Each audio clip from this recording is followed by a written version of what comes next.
जय श्री हरि। कार्तिक महीना शुरू हो गया है और हिंदू धर्म में इस महीने का विशेष महत्व है। कहते हैं कि यह भगवान विष्णु का प्रिय महीना है और इस महीने में पवित्र नदियों में स्नान करने से पुण्य मिलता है। इस माह में भगवान विष्णु अपनी योग निद्रा से जाग जाते हैं। इसके बाद ही हिंदू धर्म में मांगलिक कार्यों की शुरुआत होती है और दीपावली, गोवर्धन और भैया दूज जैसे महत्वपूर्ण त्यौहार आते हैं। कार्तिक माह का स्नान विशेष महत्व रखता है।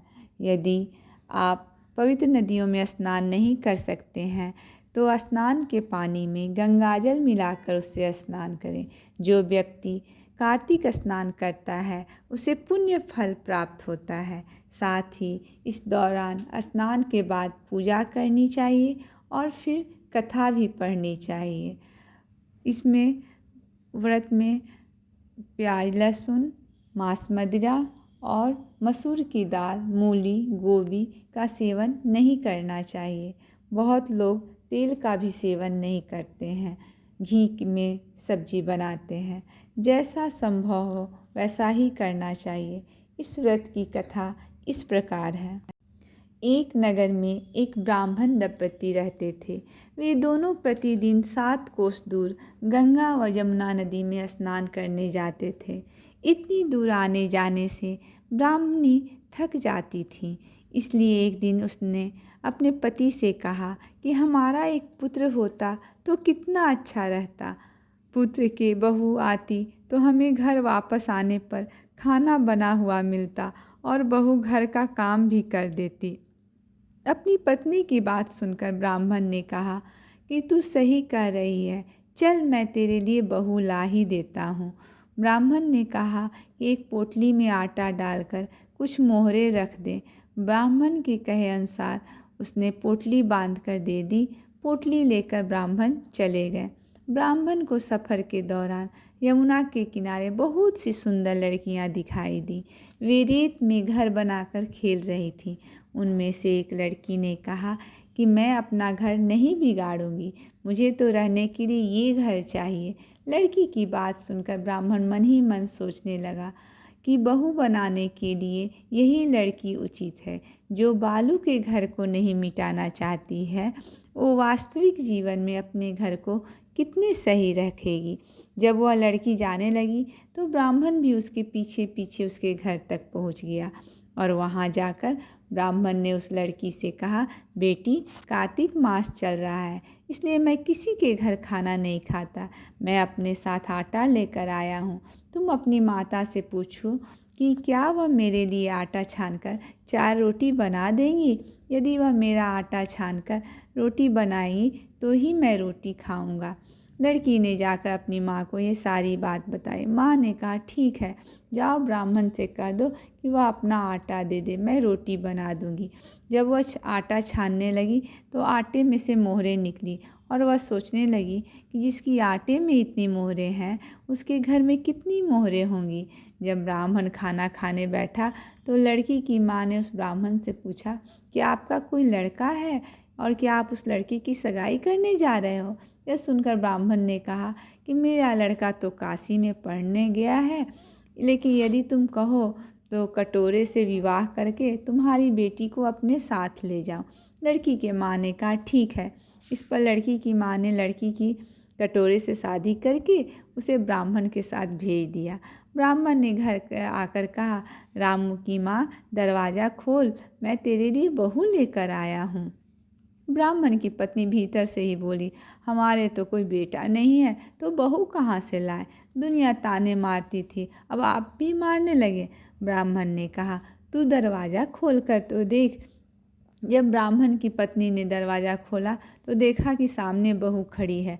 उसने बहू का स्वागत किया और आदर सत्कार से अंदर ले गई। जब वह ब्राह्मण अपनी पत्नी के साथ नदी स्नान करने जाता तो पीछे से बहू घर का सारा काम करके और खाना बनाकर रखती थी। वह उनके कपड़े धोती और रात को हाथ पैर भी दबाती थी। इस तरह बहुत दिन बीत गए। ब्राह्मणी ने अपनी बहू से कहा, बहू, कभी भी चूल्हे की आग मत बुझने देना और मटके का पानी ख़त्म मत होने देना। परंतु एक दिन चूल्हे की आग बुझ गई। यह देखकर बहू घबरा गई और भागी भागी अपनी पड़ोसन के पास गई और कहा कि मेरे चूल्हे की आग बुझ गई है, मुझे थोड़ी आग चाहिए। मेरे सास ससुर सुबह स्नान करने गए हुए हैं, वह थके हुए घर आएंगे, इसलिए मुझे उनके लिए खाना बनाना है। यह सुनकर पड़ोसन ने कहा कि तू तो बावली है, तुझे यह दोनों मिलकर पागल बना रहे हैं। इनके कोई पुत्र नहीं है और ये निसंतान है। बहू ने कहा, नहीं ऐसा मत बोलो, इनका बेटा तो बनारस काशी में पढ़ने गया हुआ है। इस पर पड़ोसन ने कहा कि यह तुझे झूठ बोल कर लाए हैं, मेरी बात सच मान, इनके कोई बेटा नहीं है। अब बहू पड़ोसन की बातों में आ गई और कहने लगी कि अब आप ही बताओ मैं क्या करूं। पड़ोसन ने कहा कि करना क्या है, जब तुम्हारे सास ससुर आए तो जली हुई रोटियां बना कर देना और बिना नमक की दाल बना कर देना, खीर की कड़छी दाल में और दाल की कड़छी खीर में डाल देना। पड़ोसन ने उसे अच्छे से सिखा पढ़ा दिया। फिर जब वह उसके सास ससुर घर आए तो उसने ना तो उनका आदर सत्कार किया, न ही कपड़े धोए और न खाना बनाया। सास बोली, बहू आज यह रोटियां जली हुई क्यों हैं, दाल भी अच्छी नहीं है। तब बहू ने पलट कर कहा कि एक दिन ऐसा खाना खा लोगे तो कुछ बिगड़ जाएगा। तुम्हारा सास ससुर को खरी खोटी सुनाकर वह फिर से पड़ोसन के पास गई और बोला कि आगे क्या करना है। पड़ोसन ने कहा कि तुम सातों कोठों की चाबी मांग लेना। अगले दिन जब भी स्नान करने जाने लगे तो बहू अड़ गई कि मुझे तो सातों कोठों की चाबी चाहिए। तब ससुर ने कहा इसे चाबी दे दो और सास ने बहू को चाबी दे दी। सास ससुर के जाने के बाद जब वह बहू दरवाजे खोले तो देखा किसी में अन्न भरा है, किसी में धन भरा है, किसी कोठे में बर्तन पड़े हुए हैं।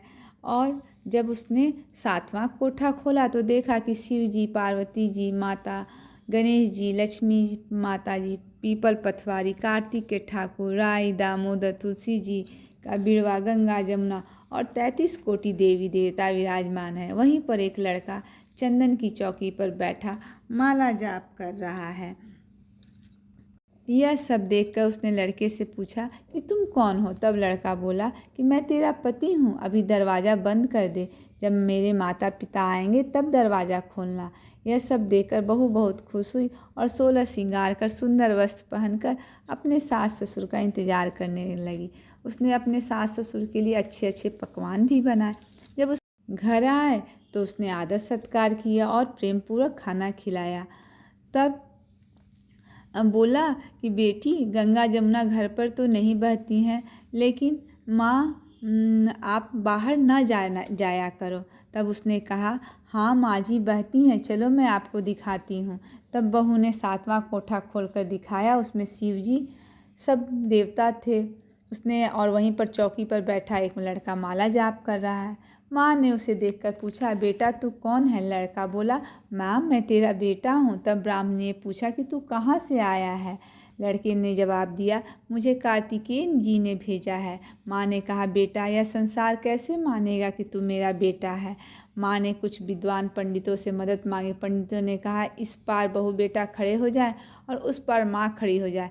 माँ ने चमड़े की अंगिया पहनी हो और छाती में से दूध की धार बढ़कर बेटी की दाढ़ी मूछें भींगे और पवन पानी से गठा जोड़ा बांधे, तब मानेंगे कि वह इस माही का ही बेटा है। उसने ऐसा ही किया। तब उसकी पत्नी की खुशी का ठिकाना न रहा।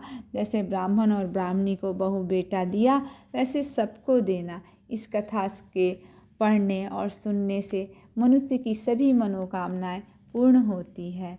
जय श्री विष्णु, जय श्री हरि। कार्तिक माह में विष्णु भगवान का पूजन अवश्य करना चाहिए। विष्णु भगवान के पूजन से सभी मनोकामनाएं मनुष्य की पूर्ण होती हैं।